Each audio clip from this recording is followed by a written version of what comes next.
नमस्कार, बड़ी खबर बड़ी बहस देख रहे हैं आप। मैं हूं आपके साथ सृष्टि सिंह। छिंदवाड़ा की सियासत में इन दिनों तूफान मचा हुआ है। एक तरफ पूर्व मुख्यमंत्री कमलनाथ के बयान ने पुलिस प्रशासन को कटघरे में खड़ा कर दिया, तो दूसरी ओर भाजपा ने तीखे शब्दों में पलटवार करते हुए चुनौती दे डाली। माहौल यही नहीं थमा, बल्कि कांग्रेस विधायक विजय चौरे ने तो सारी हदें पार करते हुए सड़कों पर लाशें बिछाने तक की धमकी दे दी। सवाल उठता है कि क्या लोकतंत्र में ऐसे अल्फाज की जगह है? क्या जनता के हित में ऐसे उग्र तेवर सही है, या फिर ये सत्ता की लड़ाई में मर्यादाओं की चिता जलाने की तैयारी है? फिलहाल छिंदवाड़ा में तनाव का पारा चढ़ा है, प्रशासन दबाव में है और पूरा जिला नेताओं की बयानबाजी की तपिश महसूस कर रहा है। छिंदवाड़ा की सियासत में इसी तरह का तूफान ये देखने को मिल रहा है। आज इसी मुद्दे पर चर्चा करेंगे, लेकिन देखिए इससे पहले एक स्पेशल रिपोर्ट।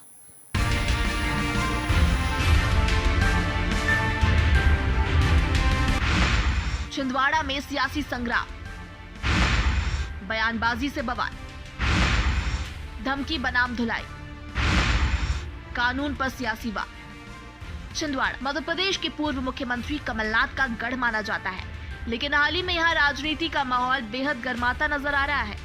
सोमवार को कांग्रेस के विरोध प्रदर्शन के दौरान सौसर विधायक विजय चौरे ने मंच से ऐसा विवादित बयान दे डाला जिसने पूरे जिले में हलचल मचा दी। विजय चौरे ने मंच से प्रशासन को खुली चेतावनी देते हुए कहा, यदि कमलनाथ पर किसी ने उंगली उठाई तो छिंदवाड़ा की सड़कों पर लाखों लोगों की लाशें बिछा दी जाएगी। चौरे का ये बयान सीधे तौर पर जिले के कलेक्टर और एसपी को संबोधित था, जिससे साफ झलकता है कि कांग्रेस अब खुलकर कानून व्यवस्था को चुनौती देने के मूड में है। कांग्रेस कार्यकर्ताओं के इस विरोध का कारण हाल ही में रेत माफिया के हमले से जुड़ा एक मामला था, जिसमें कांग्रेस ने प्रशासन पर निष्क्रियता का आरोप लगाया था। इस प्रदर्शन में विधायक के बयान ने आग में घी डालने का काम किया और माहौल और अधिक तनावपूर्ण बना दिया। इस पूरे विवाद की शुरुआत उस वक्त हुई जब शुक्रवार को कमलनाथ ने एक मामले में पुलिस प्रशासन पर तीखी टिप्पणी की थी। उन्होंने एक टीआई को चेतावनी देते हुए कहा था, कान खोलकर सुन ले, जितने दिन वर्दी सुरक्षित है उतने दिन ही इज्जत है। इस बयान के जवाब में बीजेपी सांसद विवेक बंटी साहू ने पलटवार करते हुए कहा कि अब तक तो कमलनाथ की धुलाई जनता ने की है, लेकिन जिस दिन वर्दी यानी पुलिस आपकी धुलाई करने लगेगी तब हालात देखने लायक होंगे। इसके बाद सौसर विधायक का भी बयान आया। वही मंत्री विश्वास कैलाश सारंग ने सौसर विधायक के बयान पर तीखी प्रतिक्रिया दी। उन्होंने कहा कि 1984 में सिखों का नरसंहार करने वालों से इससे अलग उम्मीद नहीं की जा सकती। कमलनाथ के दामन पर दंगों के दाग अभी भी हैं। कमलनाथ और उसके समर्थक भूल रहे हैं कि अब कानून का राज है। इस तरह की बयानबाजी न तो बर्दाश्त होगी और न ही छोड़ी जाएगी। उन्होंने चेतावनी दी कि मध्य प्रदेश का माहौल बिगाड़ने वालों पर सख्त कार्रवाई होगी। सरकार कानून व्यवस्था बनाए रखने के लिए पूरी तरह सतर्क है। इन बयानों के आदान प्रदान से छिंदवाड़ा की राजनीति में जैसे बारूद फैल गया। कांग्रेस जहां अपने नेता कमलनाथ के समर्थन में कानून को भी चुनौती देती नजर आ रही है, वहीं भाजपा इस पूरे घटनाक्रम को कांग्रेस की हताशा और बौखलाहट बता रही है। ऐसे में छिंदवाड़ा की फिजा में तनाव बढ़ गया है और जिला प्रशासन पर भी दबाव बढ़ गया है कि स्थिति को संभालने के लिए कड़े कदम उठाए जाएं, जिससे शांति व्यवस्था बनी रहे। मैंने यहाँ आई सुनी बात पुलिस की। मैं तो पुलिस वालों को कहता हूँ, अपने वर्दी की इज्जत करिए। सबसे पहले आप अपनी वर्दी की इज्जत करिए। और जो मैंने बात सुनी ये टीआई की, ये टीआई है कहाँ? ये सब कान खोल के सुन ले कि कितने दिन आपकी वर्दी रहेगी, हम भी देखेंगे, आगे का समय भी आएगा। और अपनी वर्दी आप सुरक्षित रखिए। लेकिन जो कल का बयान उनका आया बहुत ही निंदनीय बयान है। उनको सोचना चाहिए कि जब छिंदवाड़े की जनता ने उनकी धुलाई कर दी और अगर पुलिस ने उनकी धुलाई करना चालू करी तब कहाँ जाएंगे। इस मंच से हम बताना चाहते हैं कि कलेक्टर एसपी कान खोलकर सुन ले, अगर कमलनाथ जी के ऊपर उंगली उठेगी तो सबसे पहले लाखों लोगों की लाशें छिंदवाड़ा में बिछेगी और इसका संकर और सामना करने के लिए कांग्रेस का एक एक कार्यकर्ता आपके साथ है। जिस नेता, जिस कमलनाथ के दामन पर 1984 के सिख दंगों के दाग लगे हों, जिन्होंने 1984 में नरसंहार किया हो, सिखों को सरे राह कत्ल किया हो, उनसे और उनके गुर्गों से और कुछ अपेक्षा नहीं की जा सकती। पर कमलनाथ जी और कमलनाथ जी के गुर्गे भूल रहे हैं। 1984 में हो सकता है कांग्रेस की सरकार रही होगी और आप बच गए। अब कानून की सरकार है, अब नियम और कायदे की सरकार है। इस तरह से बयानबाजी न सहन की जाएगी न बख्शी जाएगी। मैं कांग्रेस के नेताओं को स्पष्ट कहना चाहता हूं, मध्य प्रदेश की आबो हवा को बिगाड़ने का अधिकार किसी को नहीं है। मध्य प्रदेश शांति का टापू है और इस तरह की यदि बयानबाजी होगी तो सख्त से सख्त कार्रवाई होगी। और कमलनाथ जी को समझना चाहिए वो अपने गुर्गों को भी संभाले और इस मानसिकता को त्यागे। 1984 के सिख दंगों के दामन पे लगे हुए दाग अभी मिटे नहीं है कमलनाथ जी। कुल मिलाकर कांग्रेस जहां कमलनाथ के पक्ष में आक्रामक रवैया अपना रही है, वहीं भाजपा इसे उनकी बौखलाहट बता रही है। छिंदवाड़ा में नेताओं के उग्र बयानों से तनाव बढ़ गया है। ये बयानबाजी कहां तक जाती है और उसका क्या असर होता है, ये देखने वाली बात होगी। Desk report, DNN।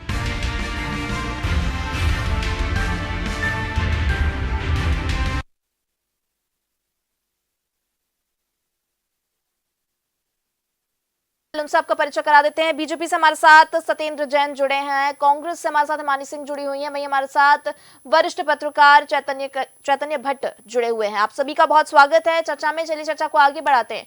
सत्येंद्र जी, क्या कहेंगे जो इस तरह का बयान दिया है सौसर विधायक ने, क्या कहेंगे इस पर? देखिए, कांग्रेस की संस्कृति तो नहीं कहेंगे, कांग्रेस के अंदर दुष्प्रवृत्ति है और विकृति जिसको हम कहेंगे विकृति है, और उसी विकृति को प्रदर्शित करने वाला यह उनका बयान है। और जो ये सिद्ध करता है कि कांग्रेस के अंदर टुकड़े टुकड़े गैंग विद्यमान है। कांग्रेस के अंदर गाली देने और गाली खाने की पावर ऑफ अटॉर्नी या कोपड़े फाड़ने की पावर ऑफ अटॉर्नी है। और जिस प्रकार से कांग्रेस के नेतागण अपने ही नेताओं को मारपीट करते हैं, और कांग्रेस के कार्यालय में उस समय पहले जब विधानसभा चुनाव चल रहे थे उसके उस समय वहाँ कांग्रेस के नेताओं को भी कार्यालय में ही मारा पीटा गया था। उसी संस्कृति को, उसकी विकृति को, संस्कृति तो ये कहेंगे ही नहीं, उसी विकृति को प्रकट करता हुआ उनका यह बयान है। और उनके जो नेता हैं, उनका नेतागणों का भी ये बयान आ रहा है, विधायक जी का भी बयान आ रहा है। चौरे जी, ये बड़ा आपत्तिजनक है। उनको ये कहना चाहिए था, भाई अगर आप हमारे काम से, हमारे से कोई सहमत नहीं होते तो आप क्या आपत्ति दर्ज रखते हैं, आप न्यायिक प्रक्रिया में जा सकते हैं। अगर आपको पुलिस से कोई परेशानी है तो देखिए, मानवाधिकार आयोग है मध्य प्रदेश में है, और उसके बाद में आप लॉ डिपार्टमेंट में चले जाइए, लॉ में चले जाइए, आप न्यायालय में चले जाइए, आप छिंदवाड़ा की कोर्ट में चले जाइए, नहीं वहां से तो आप हाई कोर्ट चले जाइए, हाई कोर्ट से आप सुप्रीम कोर्ट भी जा सकते हैं। लेकिन कांग्रेस के अंदर भारतीय संविधान को नापालन करने की एक आकांक्षा रहती है कुछ, बस उनका स्वयं का एक नियम कानून चलता है। ये क्या उजागर नहीं करता कांग्रेस के अंदर इस प्रकार का जो बात करते हैं कि लाशें बिछा देना या करना? तो भारत एक संवैधानिक देश है, संविधान हमारा मतलब भारत जो है मदर ऑफ डेमोक्रेसी है, हमारा लोकतंत्र की जननी भारत है, और सबसे बड़ा विश्व का संविधान भारत में है, और हमारा देश संविधान से चलेगा। कोई कांग्रेस के इस तरीके के हिटलरिज्म से नहीं चलेगा जो कहते हैं कि हम लाशें बिछा देंगे। बड़ा आपत्तिजनक बयान है, समाज में विद्वेष पैदा करने वाला बयान है, लोगों के अंदर एक भय आक्रांत करने वाला बयान है। भारतीय जनता पार्टी की ओर से मैं कड़ी निंदा करता हूं। और जिस प्रकार से कमलनाथ जी, देखिए कमलनाथ जी, सृष्टि जी, कमलनाथ जी, आप ये शेख चिल्ली भी कहें तो मुंगेरी लाल भी हैं। और जिस प्रकार से नकुल, वो कहते थे पहले उनकी सरकार बन रही है, फिर कहने लगे जनता का देने साथ आ रहे हैं कमलनाथ, होर्डिंग लगाते, पूरी कांग्रेस लगाती थी, और साथ साथ कांग्रेसी प्रवक्ताओं ने भी उसमें होर्डिंग लगाए। और नकुल नाथ जी जब उस समय सांसद हुआ करते थे, बोले 7 दिसंबर 2023 को उनके पिताजी शपथ ग्रहण करने जा रहे हैं। अरे भैया, ये सब काम लोकतंत्र में रहता है, तो लोकतंत्र में भगवान की जनता तय करती है, और जनता ने दिखा लिया।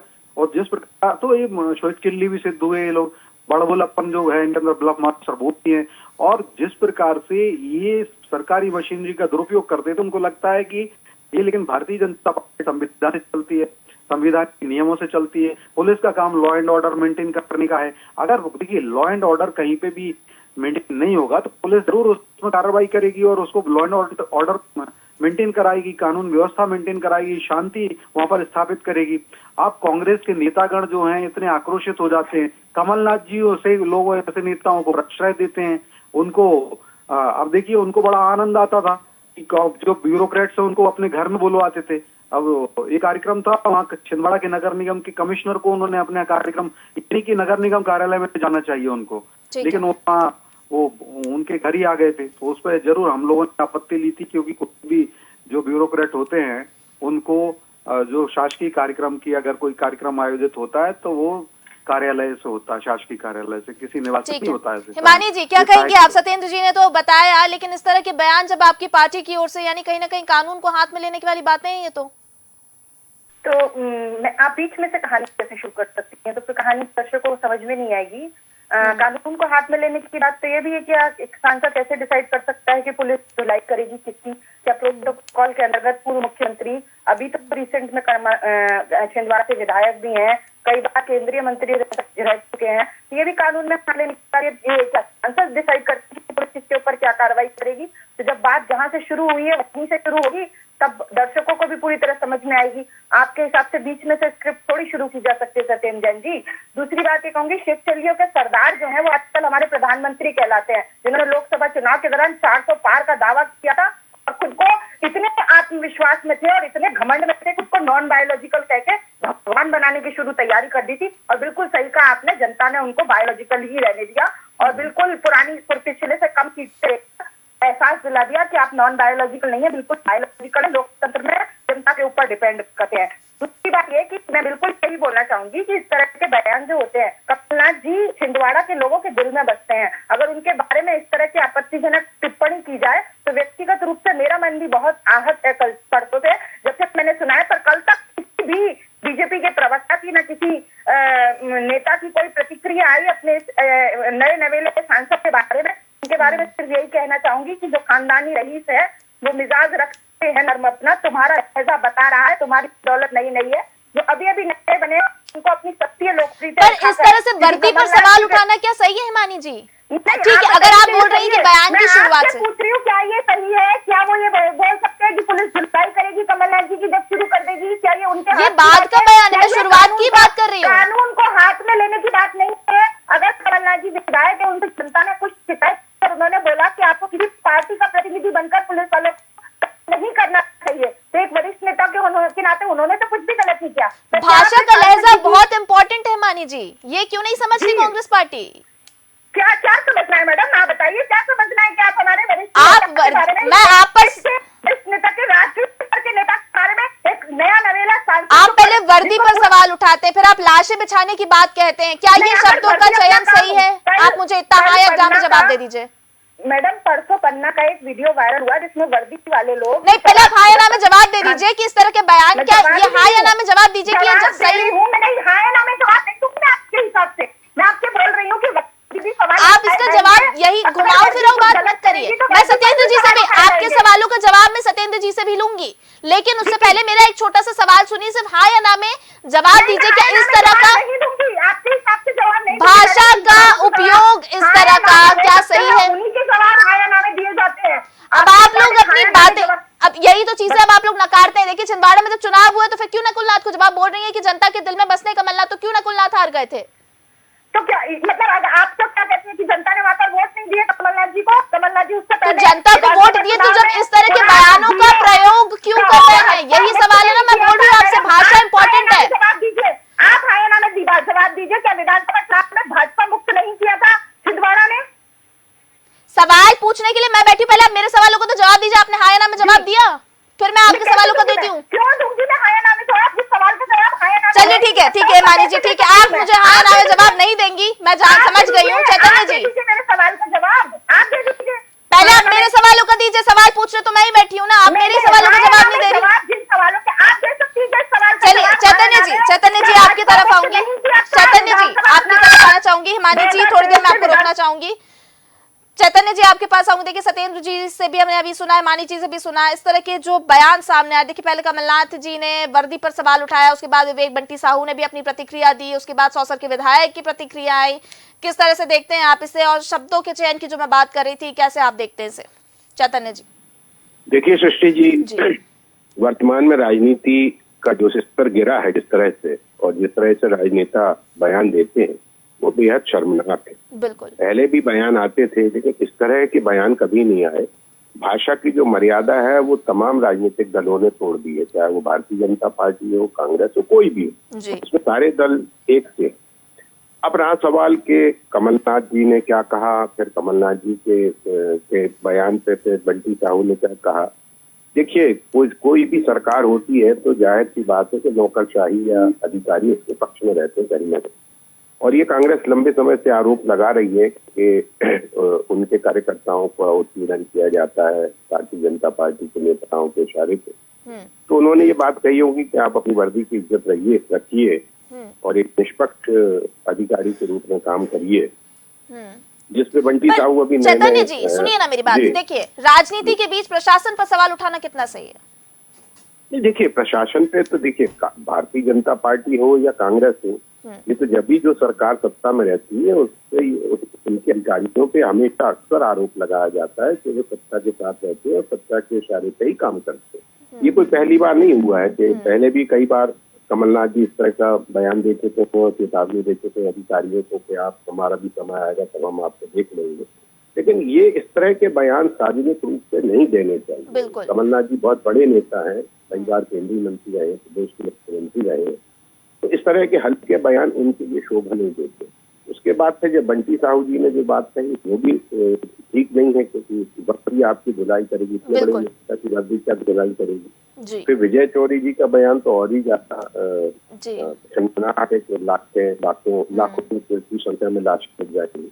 ये जो तमाम भाषा की मर्यादा है वो तमाम राजनेता होते जा रहे हैं। उसके पीछे कारण ये भी है कि देखिए, जब इस तरह के बयान होते हैं तो अखबारों की तस्वीरें बनती हैं, टेलीविजन पे इसकी चर्चा होती है, हम आज इसकी बात चर्चा कर रहे हैं, तो कई बार सुर्खियां पाने के लिए भी बयान इस तरह के दे दी जाते हैं। अभी प्रहलाद पटेल का बयान कि जनता बेकारी है, उसको लेकर ही बड़ा विवाद की स्थिति बनी हुई है। तो बहुत से नेताओं के संग ये भी दिक्कत है कि वो कई बार ऐसी बात चाहते हैं कि उनको नहीं बोलना चाहिए, क्योंकि वो जनप्रतिनिधि है, जनता ने उनको जिता के भेजा है और उनको अपनी भाषा की मर्यादा का पूरा ख्याल रखना है। पक्ष विपक्ष में इस तरह के आरोप प्रत्यारोप करते हैं, लेकिन भाषा कैसी है, संयत भाषा होना चाहिए। आप किसी भी व्यक्ति की आलोचना कर सकते हैं, आप किसी भी दृष्टिहीन उसको आप अंधा भी कह सकते हैं और उसको सूरदास भी कह सकते हैं। तो जो शब्दों का चयन है वो बहुत महत्वपूर्ण होता है, विशेषकर ऐसे नेताओं को जिनसे जिम्मेदारी है देश की, प्रदेश की, उनको इस तरह के बयानों से बचना चाहिए, ऐसा मेरा सोच है। बिल्कुल चैतन्य जी, ठीक कह रहे हैं आप, क्योंकि भाषा का मर्यादा रखना बहुत जरूरी है और नेताओं को उसका विशेष ध्यान रखना चाहिए। तो चलिए सत्येंद्र जी, आप ये हिमानी जी से मेरा सवाल था, आपसे भी मैं जवाब लूंगी, क्योंकि विवेक बंटी साहू ने भी जिन शब्दों का प्रयोग किया है वो भी कहीं ना कहीं सही नहीं है। तो क्या इस तरह के बयानों का उपयोग करना सही है? नहीं, पहले आप भी हाँ या ना में जवाब दे दीजिए, क्योंकि हिमानी जी से मैं सवाल कर रही थी तो आप भी दे दीजिए। क्या शब्दों का चयन सही है? बात तो मैं बता दूं कि उन्होंने कुछ ऐसा धुलाई करने वाला काम, देखिए पुलिस धुलाई करती है, पुलिस तो जो अगर अपराधी होते हैं उनका जुलूस निकालती है, उनको बाहर समाज के अंदर जैसे अपराधी सामाजिक तत्व होते हैं, लॉ एंड ऑर्डर मेंटेन करने के लिए वो जाते हैं समाज के अंदर से। बड़े बड़े गुंडे जो होते हैं उनका पूरा उतार देती जमीन पे, समझ में आ जाता है जनता के सामने, और एक अच्छा संदेश जाता है शांति का वातावरण बनाने के लिए लॉ एंड ऑर्डर का प्रयोग करके। और कोई ऐसा उन्होंने बयान नहीं दिया कि वो कोई गलत आपत्तिजनक हो, हिंसा वाला बयान दिया हो या उनके अपमान को उनके स्वाभिमान को ठेस पहुंचे। देखिए, पुलिस का काम ही है लॉ एंड ऑर्डर पर। अगर आप पुलिस को निहत्था कर देंगे, अगर पुलिस कोई कार्रवाई ना करे, ऐसा तो हो नहीं सकता। लॉ एंड ऑर्डर है और उनको पूरा संवैधानिक अधिकार दिए गए हैं आंतरिक सुरक्षा बनाने के, आंतरिक शांति बहाल रखने के। अब देखिए, दूसरी बात ये आती है, जिस प्रकार से आपने पूछा तो मेरी बहन भी बौखला गई। अब ये कांग्रेस की संस्कृति है, ये सब संस्कृति तो है ही नहीं, विकृति है कांग्रेस के अंदर। और आप देखिए, जो आप केंद्र राष्ट्रीय स्तर की कांग्रेस ले लीजिए, चाहे मध्य प्रदेश स्तर की लीजिए, हर जगह यही विकृति कांग्रेस में विद्यमान है। और जिस प्रकार से कमलनाथ जी उसके प्रतीक हैं, अब आप बताइए, अभी न्यायालय ने फैसला दिया है, सज्जन कुमार जी को आजीवन कारावास की सजा सुना दी गई है। सिख दंगों के आरोपी हैं, हजारों सिख बंधुओं को। अब एक तो यहाँ पर प्रश्न उठ जाता है, सिर्फ इनको मुस्लिम अल्पसंख्यक प्यारे लगते हैं, सिखों को ये गले में टायर डाल के जलाते हैं, जैनों का ये अपमान करते हैं, सारे अल्पसंख्यकों का अपमान करते हैं। सिर्फ एक वर्ग विशेष के लिए, हमारे मुस्लिम बंधुओं के लिए प्रधानमंत्री मनमोहन सिंह जी कहे तो वो कह देते थे कि देश के संसाधनों का पर पहला अधिकार जो है वो मुसलमानों का है, स्पेशली फॉर मुस्लिम थे मुसलमानों के लिए। अब कांग्रेस वहां उसके आरोप अभी कमलनाथ जी और अभी जो वहां पर जगदीश टाइटलर हैं उनके ऊपर भी ये आरोप हैं। अभी ये उनके दाग धुले नहीं है, अभी भी चल रहा है। अभी आगे देखिएगा तो कमलनाथ जी भी जो हजारों सिख बंधुओं को हमारा हमारे सिख बंधु हमारे भाई हैं, हमें दुख होता है, और जिन्होंने भारत के निर्माण में अपना अहम योगदान दिया है। हम देखते हैं गुरु नानक देव जी से गुरु गोविंद सिंह जी ठीक है सत्येंद्र जी, सुना मैंने आपको। देखिए समय का अभाव है, सबको मौका देना जरूरी है। 10 सेकंड और दीजिए, समाप्त करता हूँ सृष्टि जी। जी देखिए समय का अभाव है, मुझे मानी जी को भी मौका देना है। 10 सेकंड तो दीजिए मुझे। ठीक है, तो मैं बता रहा हूँ कि कमलनाथ जी को ये सिख दंगों के आरोप अभी धुले नहीं है। दूसरी बात आप देखिए, दिग्विजय सिंह जी तक को 1 साल की सजा हो चुकी है। विपिन वानखेड़े हो या विवेक तिवारी हो, अनेक कांग्रेसियों को क्यों सजा हुई? क्योंकि इन्होंने लॉ एंड ऑर्डर बिगाड़ा हुआ था। कहीं कहीं किसी को मारा था, किसी पुलिस वाले को मारा है, वो केस चले हैं, किसी कार्यकर्ता की पिटाई कर दी। अब इतने बड़े राजनेता हैं कांग्रेस के अंदर, ये अच्छा लगता है हाथ उठाना? फिर उस पर पुलिस के प्रकरण होते हैं, अपराधी कहाँ है वो? अब देखिए ये कांग्रेस के अंदर हैं। अब जीतू पटवारी जी स्वयं ही कहते हैं कि उनके यहाँ कैंसर विद्यमान है। किस किस प्रकार का कैंसर विद्यमान है? कुछ कह रही है, उनका ऑडियो बढ़ा दीजिए, उनको तय करने दीजिए।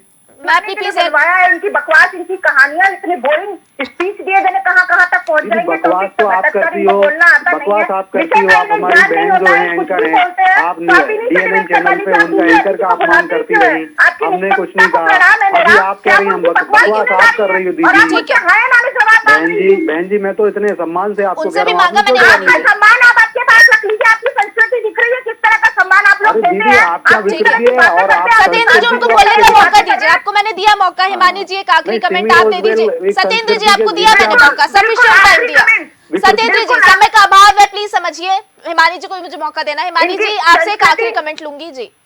संस्कृति तो इनकी उसी समय दिखाई दे गई थी कि अगर आप कुछ भी ना माने तो बंटी विवेक साहू से उम्र में बहुत बड़े कमलनाथ जी, जिनके बारे में ऐसी बात करी, और कानून सबसे पहले हाथ में लेने का काम बंटी विवेक साहू ने किया। और मैडम आपने सवाल पूछा था प्रशासन पर सवाल, प्रशासन पर सवाल तो हमेशा उठता आया है। कल जो पन्ना के थाने में घटना हुई है, प्रशासन कभी कुछ गलत करता है तो सरकार, विपक्ष, जनता सब उनके ऊपर सवाल उठा सकते हैं। लोकतंत्र की खूबसूरती ये है कि जो कोई भी कुछ गलत करेगा उसके ऊपर उंगली उठाई जाएगी, उसके ऊपर सवाल उठाया जाएगा। लेकिन अपनी भाषा की मर्यादा की अगर आप बात करें तो मैं बिल्कुल ये कहना चाहूंगी कि सभी को रखना जरूरी है। अगर एक तरफ से बिगड़ती है तो दूसरी तरफ से बिगड़ने की फिर जवाबदारी नहीं ली जा सकती। बिल्कुल। उन्होंने तुष्टिकरण का भी आरोप लगाया, उसका भी एक छोटा सा कमेंट दे दीजिए मानी जी।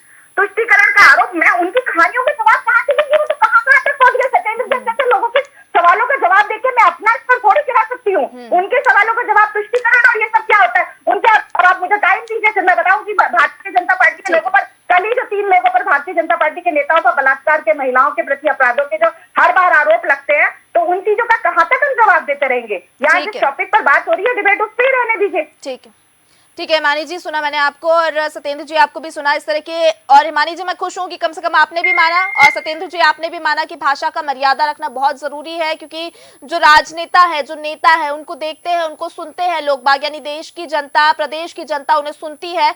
तो ये भाषा का मर्यादा रखना बहुत जरूरी है, क्योंकि अगर आपको एक अच्छा अस्तित्व रखना है, जनाधार मजबूत करना है, तो ये आपको बिल्कुल ध्यान में रखना बहुत जरूरी है। फिलहाल इस चर्चा को यहीं विराम देंगे। हमारे सभी गेस्ट का हमारे साथ जुड़ने के लिए बहुत धन्यवाद। हिमानी जी आपको बहुत धन्यवाद, सत्येंद्र जी आपका बहुत धन्यवाद, और हमारे वरिष्ठ पत्रकार जो हमारे साथ जुड़े थे उनका भी बहुत धन्यवाद।